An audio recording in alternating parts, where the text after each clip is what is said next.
स्वतःचा स्तंभ स्वतः बना, स्वतःचा आधार स्वतः बना, स्वावलंबी बना. स्वावलंबी होऊ नका. आतापासून जर आपण स्वावलंबी झालो तर आपल्या म्हातारपणामध्ये काही खरं नाही. आता आपण गाठलेली आहे 50शी. त्याच्यामुळे माझ्या वयातल्या बायकांना मी हा संदेश देईल की कारण कसं आहे, आपण नेहमी कल्पनेच्या स्वप्नांमध्ये असतो, एक कल्पना करत असतो, आपलं असं होणार, आपलं तसं होणार. पण मी ते सांगेल की आपण त्या थोड्याशा मागे या. कारण आपण स्वतःचा आधार जर स्वतः झालो ना, तर आपल्याला आपला आधार कोणीच काढू शकत नाही.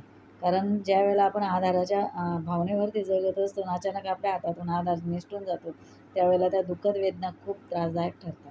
त्यासाठी आधीच आपल्या मनाची तयारी ठेवा की मला माझ्या स्वतःसाठी जगायचं आहे आणि मला स्वतःच माझा आधार व्हायचं आहे आणि मला माझं स्वावलंबी व्हायचं आहे. त्यासाठी आधी स्वावलंबी होण्यासाठी आधीची सोय करून ठेवावी लागते. अचानक आपली सोय होणार नाही याचा विचार करायला पाहिजे. ज्यांचे खरंच चांगलं असेल, खरंच चांगले घरामधले सगळे आपले कुटुंब जर चांगलं असेल तर आपलं म्हातारपण आपलं सगळंच वय आपलं व्यवस्थितपणे पार पडतं. पण जर आपलं कुटुंब व्यवस्थित नसेल ना, तर खूपच मी खूप बघते आणि आचरणात घेतलेलं आहे की या गोष्टींपासून आपण सुद्धा थोडं विचारपूर्वकच राहायला पाहिजे. आणि नको ना, आधार म्हणजे घ्यायचाच कशाला, मी अशी म्हणेन. आधार घ्यायचा कशाला? आपल्या स्वतःच्याच जीवनावरती आपणच प्रेम करा आणि आपला आधार आपणच बना. कारण आधार हा उधार असतो. तो कधी ना कधीतरी आपल्याला त्याची परतफेड मिळेल याची अपेक्षा न करता. सगळेच चांगले असतात, सगळेच वाईट असतात असं नसतं. काही खूप म्हणजे आई-वडिलांची सेवा करण्यासाठी खूप मेहनत करतात. आपण वृद्धाश्रमात बघतोय किती पद्धतीने किती सेवा करणारे निःशुल्क सेवा केली जाते. तर काही गोष्टींना आपण तिथे आपला वेळ द्या असं मी म्हणेन. आपल्याकडनं होत असेल तर आपण तिथे वेळ द्या. काही आपल्याने केल्या जात असेल तर करा. नाहीतर असं नाही की आर्थिकच मदत केली पाहिजे. तुम्ही शारीरिक मदत जरी त्यांना दिली, काही त्यांना हेल्प केली तरीसुद्धा होतं. आपला वेळ कुठे घालवायचा? तर सत्कर्मी. तर त्यासाठी आपल्याकडनं आपण सेवा करून घ्यायला पाहिजे. ज्यांचे सासू-सासरे घरात आहे त्यांना या गोष्टींना अनुभव आहे की त्यांना किती गरज आपली असते. ज्यांना नाही आहेत त्यांना अनुभव नसते. पण आपणही सासू झालेलो असतो. सासू ही सासूच असते आणि सून ही सूनच असते. त्यामुळे जिची जागा तिलाच असू द्या. कोणी कोणाची जागा घेऊ नका. कोणाच्या जागेवरती कोणी बसू नका. आपण रिझर्वेशन करतो ट्रेनचं तरीसुद्धा आपलं सीट आपण कोणाला देत नाही. आपल्या सीटावरती आपणच बसतो. तशाच पद्धतीने आपलं सीट हे स्वर्गापर्यंत आपलंच ठेवावं. स्वाभिमानाने जगा, अभिमानाने जगा, स्वार्थाने जगा. थोडंसं स्वार्थ आपल्यामध्ये पाहिजेच. आपण निस्वार्थपणे दुसऱ्यावरती प्रेम करतो, पण आपल्यासाठी ते प्रेम करायला मिळेलच आपल्याला याची अपेक्षा नसते. म्हणून आपणच आपल्यावरती प्रेम करा. आपल्या परिस्थितीची काळजी घ्या, आपल्या मनस्थितीची काळजी घ्या. त्याशिवाय आपल्या शरीराची काळजी घ्या. कारण कसं आहे, आपण खूप वेड्यासारखे कर्तव्य करत असतो.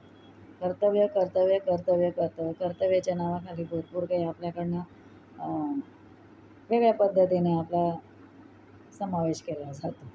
त्यामुळे कसं आहे, करायचं आहे कर्तव्य. समोर आलं तर त्याला आपल्याला जायलाच पाहिजे, करायला पाहिजे. शेवटी कुटुंब आहे.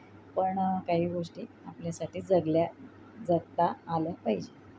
जगा स्वतःसाठी. छान वाटतं. जगून बघा. भरपूर मैत्रिणी आहेत अशा की स्वतःसाठी जगतात. मला खूप उशिरा कळलं. धन्यवाद. व्हिडिओ बघा. स्वतःसाठी जगा. एवढंच सांगेन.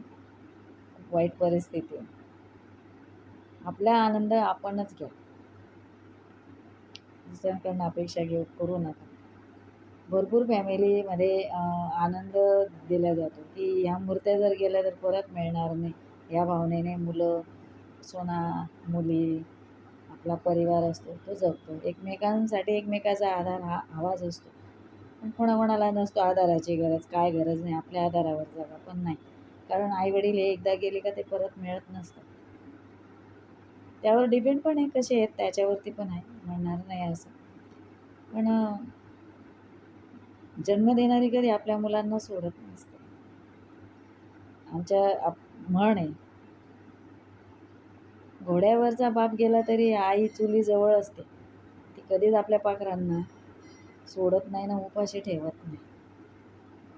आई जर गेली तर बाप 100% सोडूनच जातो. एवढं लक्षात घ्या. हे मुलांना कळत नाही. ज्या आईचे हाल उडवतात ना असे मुलांना मग नाही त्यांच्या परीने त्यांच्यासाठी आपल्याला बोलण्याचा अधिकार नाही. मला बोलण्याचा अधिकार नाही. मी त्या अधिकाराने बोलणार नाही कोणाला. पण मी एवढंच सांगेल की आईचे तरी हाल नका करू. कारण ज्यावेळेला ती पोटामध्ये बाळ असतं त्याच वेळेला तिचे स्वप्न सुरू होतात. ते मुलगा असो की मुलगी असो ती बघत नाही, पण तिचे स्वप्न सुरू होतात. हे प्रत्येक आईला अनुभव असतात आणि ते स्वप्न तर पूर्ण होतात. नाही होत असा भाग नाही. पण ते फक्त न फक्त गृहलक्ष्मी घरात येण्याच्या आधी. गृहलक्ष्मी घरात येण्याच्या आधी.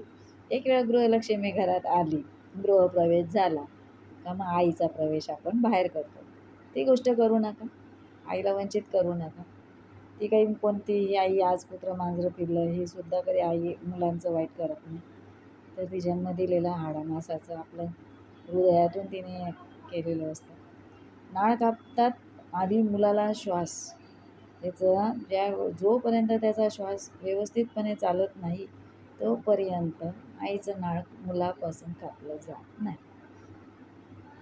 बाळापासून आईचं नाळ कापलं जात नाही म्हणजे तो आईच्या श्वासावरती जगतो. मला विचार करायचा. जे मुलं बघत असतील त्यांना खरंच विचार करूनच ऐकायचं आहे तुम्हाला तुमची फॅमिलीचं पण एवढं वंचित करू नका की आई डायरेक्ट म्हणजे अपेक्षाच तिच्या संपल्या. हा भाग करू नका. धन्यवाद.